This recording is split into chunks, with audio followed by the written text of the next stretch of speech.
ಮೀಕನು ಬರೆದಂಥ ಪ್ರವಾದನೆಯ ಗ್ರಂಥ 5ನೇ ಅಧ್ಯಾಯ 2ನೇ ವಾಕ್ಯ.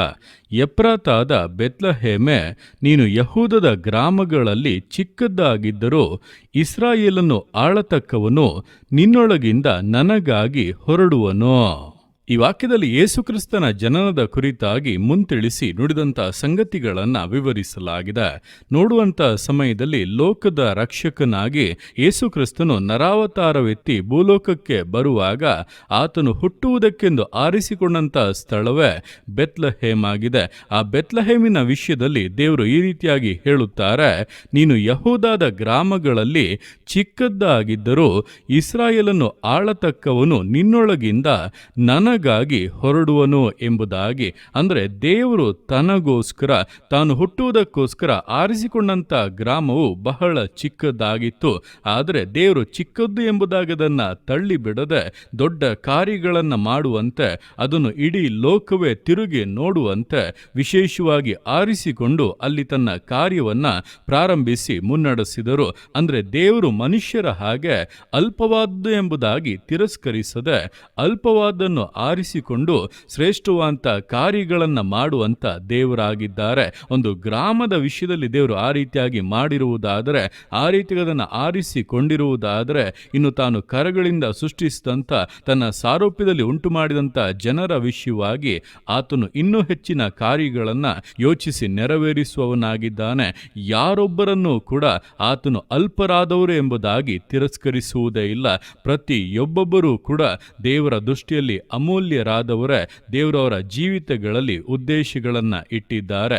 ಯೇಸುಕ್ರಿಸ್ತನು ಆರಿಸಿಕೊಂಡಂಥ ಪ್ರತಿಯೊಬ್ಬ ಶಿಷ್ಯರನ್ನು ನೋಡುವಾಗ ಅದರಲ್ಲಿ ಹೆಚ್ಚಿನವರು ಅಲ್ಪರಾದವರೇ, ಲೋಕದ ಗಣನೆಗೆ ಬಾರದವರೇ. ಆದರೆ ದೇವರು ಅವರನ್ನು ಆರಿಸಿಕೊಂಡು ಇಡೀ ಲೋಕವನ್ನೇ ಕದಲಿಸುವಂಥ ಕಾರ್ಯಗಳನ್ನು ಮಾಡಿದರು. ಆದ್ದರಿಂದ ಈ ದಿವಸಗಳಲ್ಲಿ ನಾನು ಅಲ್ಪನಾದವನು, ನನಗೆ ಜ್ಞಾನವಿಲ್ಲ, ಬುದ್ಧಿ ಇಲ್ಲ, ನನಗೆ ಅಷ್ಟು ಸಾಮರ್ಥ್ಯಗಳಿಲ್ಲ, ವಿವೇಕವಿಲ್ಲ ಎಂಬುದಾಗಿ ನೀವು ಯೋಚಿಸುತ್ತಾ ಚಿಂತಿಸುತ್ತಾ ಇರುವುದಾದರೆ ಭಯಪಡಬೇಡಿ. ದೇವರು ನಿಮ್ಮನ್ನು ಆರಿಸಿಕೊಂಡಿರುವುದರಿಂದ ನೀವು ಅದಕ್ಕೆ ಸಮರ್ಪಿಸಿ ಜೀವಿಸುವುದಾದರೆ ನಿಶ್ಚಯವಾಗಿ ದೇವರು ದೊಡ್ಡ ಕಾರ್ಯಗಳನ್ನು ಮಾಡಿ ನಿಮ್ಮ ಮೂಲಕವಾಗಿ ಇಟ್ಟಿರುವಂಥ ತನ್ನ ಉದ್ದೇಶಗಳನ್ನು ನೆರವೇರಿಸಿ ತಾನು ಯಾರೆಂಬುದಾಗಿ ನಿಮ್ಮ ಮೂಲಕವಾಗಿ ತೋರಿಸಲಿದ್ದಾನೆ. ಆ ರೀತಿಯಾಗಿ ಆತನು ತೋರಿಸುವಾಗ ಇಡೀ ಲೋಕವೇ ನಿಮ್ಮನ್ನು ತಿರುಗಿ ನೋಡುತ್ತದೆ. ನೀವು ಕರ್ತನ ಸಾಕ್ಷಿಗಳಾಗಿ ಆತನ ನಾಮದ ಮಹಿಮೆಗೋಸ್ಕರ ಪ್ರಕಾಶಿಸಲಿದ್ದೀರಾ.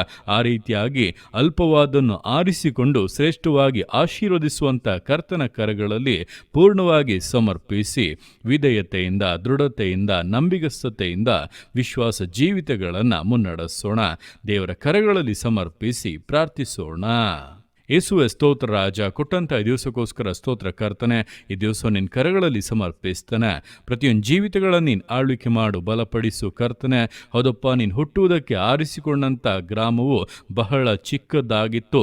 ಆದರೆ ಅಪ್ಪ, ನೀನು ಅದನ್ನು ಆರಿಸಿಕೊಂಡು ಇಡೀ ಲೋಕವೇ ಅದನ್ನು ಹಿಂತಿರುಗಿ ನೋಡುವಂತೆ, ಅನೇಕ ಶ್ರೇಷ್ಠವಾದಂಥ ಕಾರ್ಯಗಳದರ ಮೂಲಕವಾಗಿ ನೆರವೇರುವಂತೆ ವಿಷಯಗಳನ್ನು ಬದಲಾಯಿಸಿದಂತೆ ಅಪ್ಪ, ಈ ದಿವಸಗಳಲ್ಲಿ ಅಲ್ಪರು ಎಂಬುದಾಗಿ ಎಣಿಸಲ್ಪಡುವಂಥ ಯಾರನ್ನೂ ಅಪ್ಪ ನೀನು ತಿರಸ್ಕರಿಸುವುದಿಲ್ಲ. ಅವರನ್ನು ಆರಿಸಿಕೊಂಡು ಅವರ ಮೂಲಕವಾಗಿ ಮಹತ್ಕಾರ್ಯಗಳನ್ನು ಮಾಡುವಂಥ ದೇವರು. ಹಾಗಾಗಿ ನಮ್ಮ ಜೀವಿತಗಳನ್ನು ಅಪ್ಪ ನಿನ್ನ ಕರಗಳಲ್ಲಿ ಸಮರ್ಪಿಸ್ತಾ ಇದ್ದೇವೆ. ನಾವು ಅಲ್ಪರಾದವರಾಗಿದ್ದರೂ ನಿನ್ನ ಉದ್ದೇಶಗಳು, ನಿನ್ನ ಬಲವಪ್ಪ ಶ್ರೇಷ್ಠವಾದದ್ದು. ಅದರ ಮೂಲಕವಾಗಿ ಮಹತ್ಕಾರ್ಯಗಳನ್ನು ಮಾಡುವಂಥ ದೇವರು ನೀನಾಗಿದ್ದೀಯ. ಅಲ್ಪರಾಗಿದ್ದಂಥ ನಿನ್ನ ಶಿಷ್ಯರ ಮೂಲಕವಾಗಿ, ಅಲ್ಪನಾಗಿದ್ದಂಥ ದಾವೀದನ ಮೂಲಕವಾಗಿ, ಅಬ್ರಹಾಮನ ಮೂಲಕವಾಗಿ ನೀನು ದೊಡ್ಡ ಸಂತತಿಯನ್ನು ಉಂಟು ಮಾಡಿ ದೊಡ್ಡ ಆಶೀರ್ವಾದಗಳನ್ನು ಅಪ್ಪ, ವಿಶೇಷ ಕಾರ್ಯಗಳನ್ನು ನೆರವೇರಿಸಿದ ಹಾಗೆ ಈ ದಿವಸಗಳಪ್ಪ ನನ್ನ ಕೇಳ್ತಾ ಇರುವಂಥ ಪ್ರತಿಯೊಬ್ಬರ ಜೀವಿತಗಳಲ್ಲಿ ಕೂಡ ನೀನು ಮಾಡಿ ಆಶೀರ್ವದಿಸಬೇಕೆಂದು ಪ್ರಾರ್ಥಿಸ್ತಾ ಇದ್ದಾನೆ. ನಿನ್ನ ಮಕ್ಕಳು ಸಂತೋಷಿಸುವಂತೆ, ಅನೇಕರ ಮುಂದೆ ಸಾಕ್ಷಿಯಾಗಿ ಜೀವಿಸುವಂಥ ವಿಷಯಗಳನ್ನು ಬದಲಾಯಿಸು, ವಿಶೇಷವಾಗಿ ಆಶೀರ್ವದಿಸಿ ಘನಪಡಿಸು. ನಿನ್ನ ರೀತಿಯಾಗಿ ಮಾಡುವಂಥ ನಿನ್ನ ಪ್ರೀತಿಗೋಸ್ಕರ, ಕೃಪೆಗೋಸ್ಕರ ಅಪ್ಪ ನಿನಗೆ ಸ್ತೋತ್ರಗಳು. ಪ್ರತಿಯೊಂದು ಜೀವಿತಗಳನ್ನು ಅಪ್ಪ ನಿನ್ನ ಕರಗಳಲ್ಲಿ ಸಮರ್ಪಿಸ್ತಾ ಇದ್ದಾನೆ. ಆಶೀರ್ವದಿಸು, ಮಾನಿಸು, ಘನಪಡಿಸು. ಎಲ್ಲೋ ನಿನ್ನ ಕರಗಳಲ್ಲಿ ಸಮರ್ಪಿಸಿ ಎಲ್ಲ ಸ್ತುತಿಯನ್ನು ಮಾತ್ಮನಿನೊಬ್ಬನಿಗೆ ಸಲ್ಲಿಸಿ ಯೇಸುವಿನ ನಾಮದಲ್ಲಿ ಬೇಡುತ್ತೆ ನಮ್ಮ ತಂದೆಯೇ. ಆಮೇನ್, ಆಮೇನ್.